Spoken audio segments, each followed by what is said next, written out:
परमात्मा श्री राधा कृष्ण के चरणारविंदों में षटकोटि मौन वंदन करते हुए मित्रों को, जिज्ञासुओं को, धर्म प्रेमियों को, ज्योतिष विज्ञान प्रेमियों को हर हर महादेव, बम बम भोले, नमः शिवाय।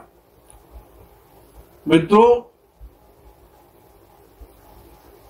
दिनांक 9 अक्टूबर दिन रविवार को शरद पूर्णिमा है। यद्यपि वर्ष में पूर्णिमा 12 होती हैं, लेकिन 2 पूर्णिमा बड़ी महत्वपूर्ण है। एक गुरु पूर्णिमा और दूसरी शरद पूर्णिमा।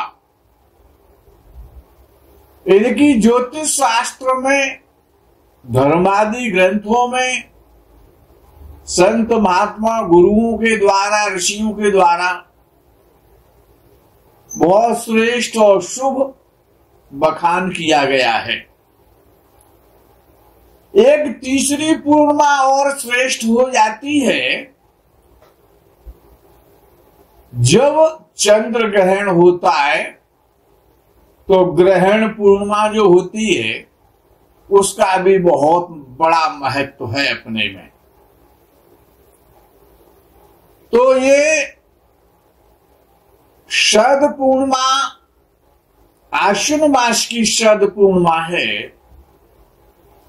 ये रास पूर्णिमा भी कहलाती है। भगवान श्री कृष्ण चंद्र ने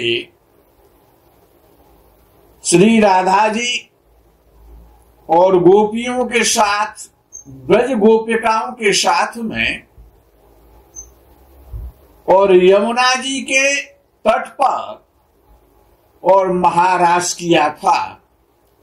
इसीलिए ये रास पूर्णिमा भी है, महारास की पूर्णिमा है। बड़ी महत्वपूर्ण है। इसमें बहुत बहुत अच्छे ऋषि, महर्षि, संत महात्मा, विद्वज्जन, भक्तजन और सोम का यजन करते हैं। सोम का, चंद्र का पूजन करते हैं, यजन करते हैं। चंद्रमा विद्वानों के द्वारा, शास्त्रों के द्वारा सदैव से ऐसा कथन है और ये सत्य भी है कि शरद पूर्णिमा की रात्रि को चंद्र से और अमृत झरण होता है, अमृत निकलता है चांदनी के रूप में। रात्रि के ठीक 12 बजे अमृत गिरता है। चंद्र अमृत का एक अंग है। तो शरद पूर्णिमा की रात्रि को अमृत पान करने के लिए, चंद्र को प्रसन्न करने के लिए और अनेकानेक प्रकार से प्रयोग और उपाय किए जाते हैं। जिन लोगों को बहुत ज्यादा क्रोध आता है, चिड़चिड़ापन रहता है, जो लोग जिद्दी स्वभाव के हैं, या जिनको पागलपन सा हो जाता है, या जिनको मिर्गी आती हैं, या जिनको गले के रोग रहते हैं, या जिनको आंख, नाक, कान, गला और चेस्ट संबंधी रोग होते हैं, जिनको श्वास में प्रॉब्लम आती है, जिनको अस्थमा का रोग होता है, जिनको दमा और श्वास का रोग होता है, जिनको प्रायः नजला रहता है, जिनको प्रायः सर्दी से रोग उत्पन्न हो जाते हैं, तो चंद्रमा को शुभ करने के लिए, जिस प्रकार से कि यदि किसी का चंद्र जन्म कुंडली में ऑलरेडी षष्ठ भाव में बैठा हुआ है, या अष्टम भाव में बैठा हुआ है, या द्वादश भाव में बैठा हुआ है, कुंडली के किसी भी भाव में बैठा है चंद्र, यदि वो चंद्र नीच राशि का है, या वो चंद्र अस्त है, या वो चंद्र शत्रु राशि का है, या वो चंद्र राहु के साथ बैठा है, या वो चंद्र केतु के साथ बैठा है, या वो चंद्र शनि के साथ बैठा है तो ऐसा चंद्र अशुभ माना जाता है और उसके दुष्परिणाम जीवन में व्यक्ति को भोगने पड़ते हैं।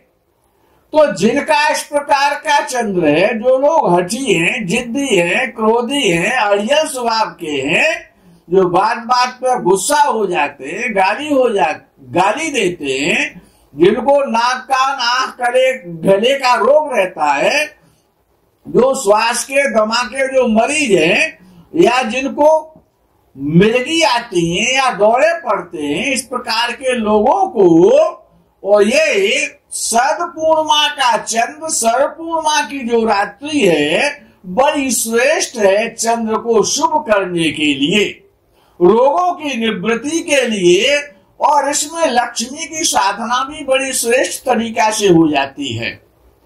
लक्ष्मी देवी की कृपा के, वो लक्ष्मी का भाई है चंद्र, विष्णु जी का शाला है, ये जगत विख्यात है।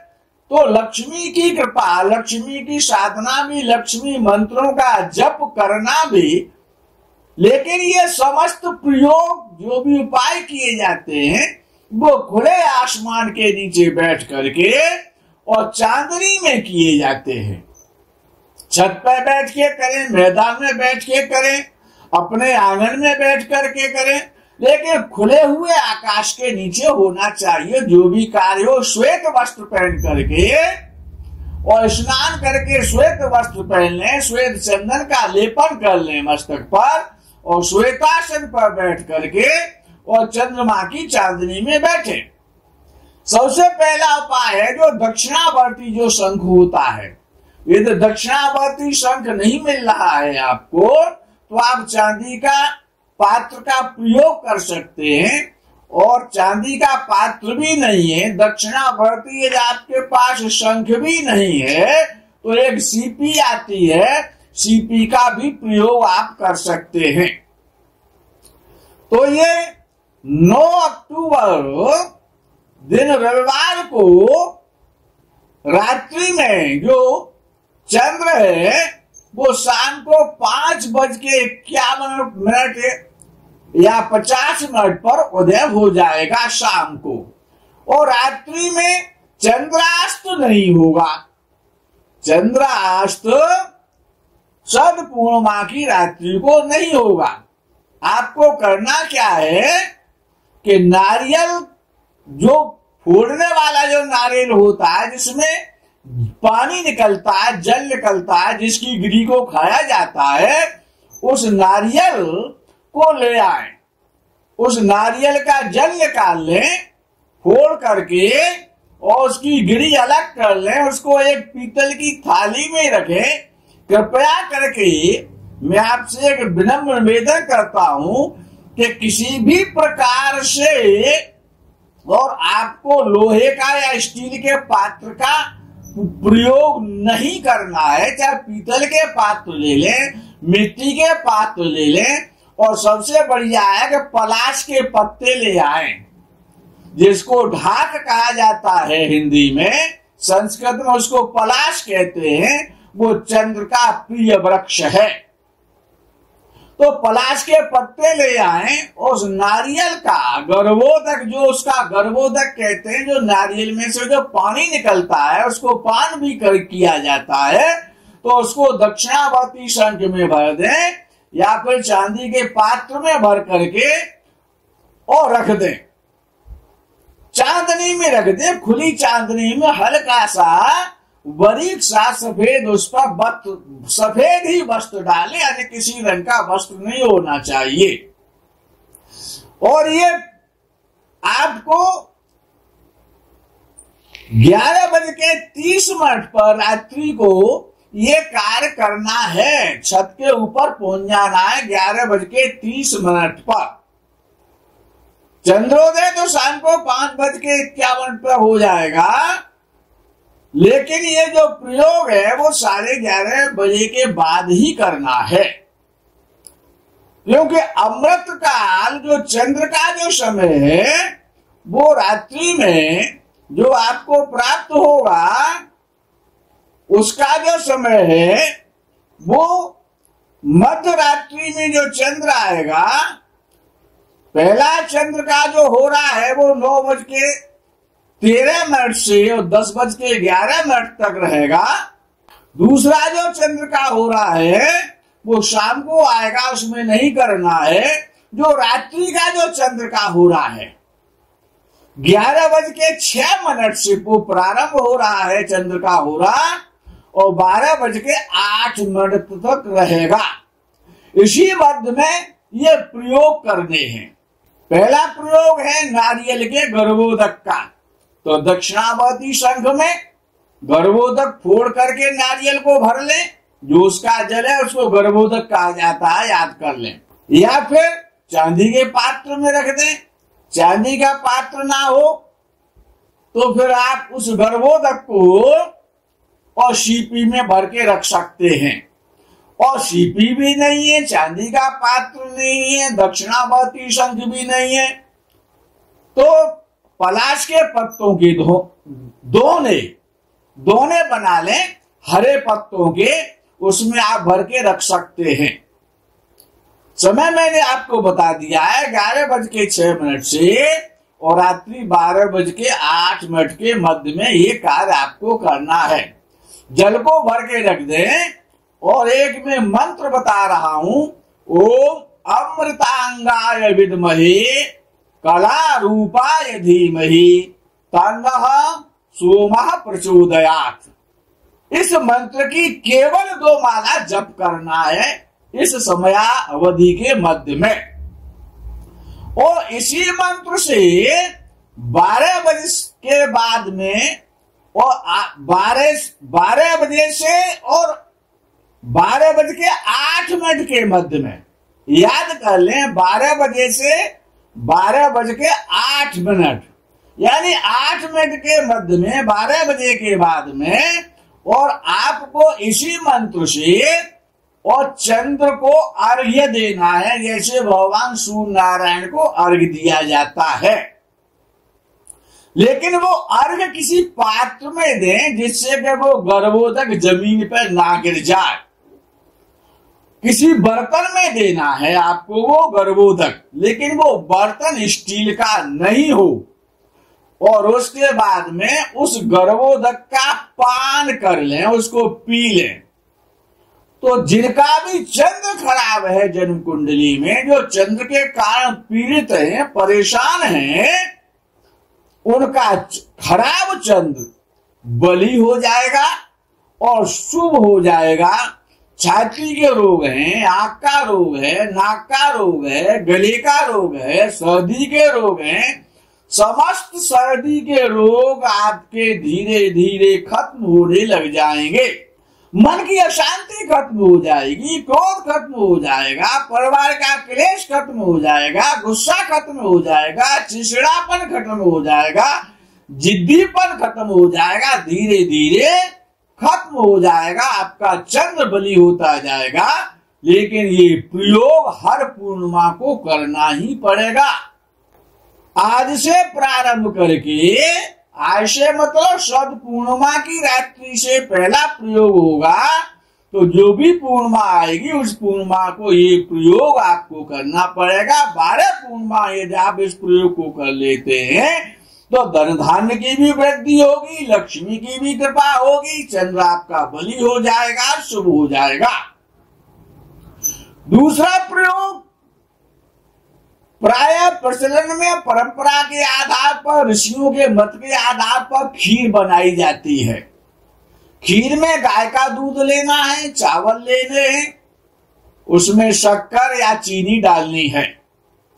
खीर बना के शाम को तैयार कर लें, चंद्र उदय के बाद में, उससे पहले ना करें। जब चंद्रोदय हो जाए तो खीर बना लें, लेकिन लोहे के पात्र में या कुकर में ना बनाएं। भले ही पीतल के पात्र में बना लें, पीतल के भगोने में बना लें और खीर बना के तैयार कर लें। और उसको खुली चांदनी में जाकर के, खुले आकाश के नीचे चंद्र की चांदनी में और सफेद वस्त्र से ढक करके रख दें। और 11 बजे से 11:06 से 12:08 के बीच में उस वस्त्र को हटा दें, खीर को ढकाना छोड़ें। 11 दीपक जला दें उसके चारों तरफ खीर के। 11 दीपक आपको जलाने हैं और सभी परिवारी जन बैठ जाएं तो ज्यादा उत्तम है, सबको उसका लाभ मिलेगा। और एक मंत्र है जो भी वहां बैठ करके जप सकते हैं परिवार के लोग। मंत्र सरल है, मंत्र है ओम श्राम श्रीम श्रोम शः चंद्रमसे नमः। पुनः बोल रहा हूं, एक बार रिपीट किए देता हूं। ओम श्राम श्रीम श्रोम शः चंद्रमसे नमः। इस मंत्र की या तो एक व्यक्ति 11 माला का जप कर ले, या सभी लोग जो भी परिवार के जो सदस्य हैं वो सभी खुले आकाश के नीचे बैठ करके 11:06 से 12:08 के मध्य में 11 माला का जप करें और गोघृत के, गाय के घी से और मिट्टी के 11 दीपक जलाएं। वो दीपक 11:06 पर प्रज्वलित कर दें और 12:08 तक वो दीपक जलते रहें। और इस समयावधि में और खीर भी खुली हुई होनी चाहिए। पलाश के पत्तों पर दीपकों को स्थापित करना है। 11 पलाश के पत्तों पर या 11 पलाश के दोनों में, और उन 11 दीपकों को स्थापित करें और चावलों पर स्थापित करें, पत्तों पर या दोनों में चावल डाल करके, और मिट्टी के दीपकों को स्थापित कर दें, गाय के घी के दीपकों को। और जब 12:08 पूरे हो जाएं और 11 माला आपकी ओम श्राम श्रीम श्रोम शः चंद्रमसे नमः इस मंत्र की पूरी हो जाए तो दोनों में रख करके, पलाश के पत्तों पर या पलाश के दोनों में रख करके उस खीर को परिवार के सभी सदस्य और भोग लगा लें और उसको खा लें। तो नेत्रों के रोग खत्म हो जाएंगे, अस्थमा रोग खत्म हो जाएगा, नजले का रोग खत्म हो जाएगा, श्वास का रोग खत्म हो जाएगा, कफ का रोग खत्म हो जाएगा। जितने भी प्रकार के सर्दी से होने वाले रोग हैं वो तो खत्म होंगे ही होंगे, लेकिन आपका चंद्र शुभ हो जाएगा और बली हो जाएगा और लक्ष्मी देवी की असीम कृपा वृष्टि पूरे वर्ष आप पर और आपके परिवार पर बरसती रहेगी।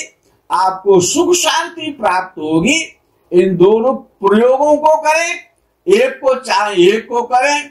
मित्रों, आज की इस वीडियो में यही विराम करते हैं। आगे के प्रकरण का, वीडियो का आप इंतजार करें। तब तक के लिए हर हर महादेव, बम बम भोले नमः शिवाय, जय गौ माता की।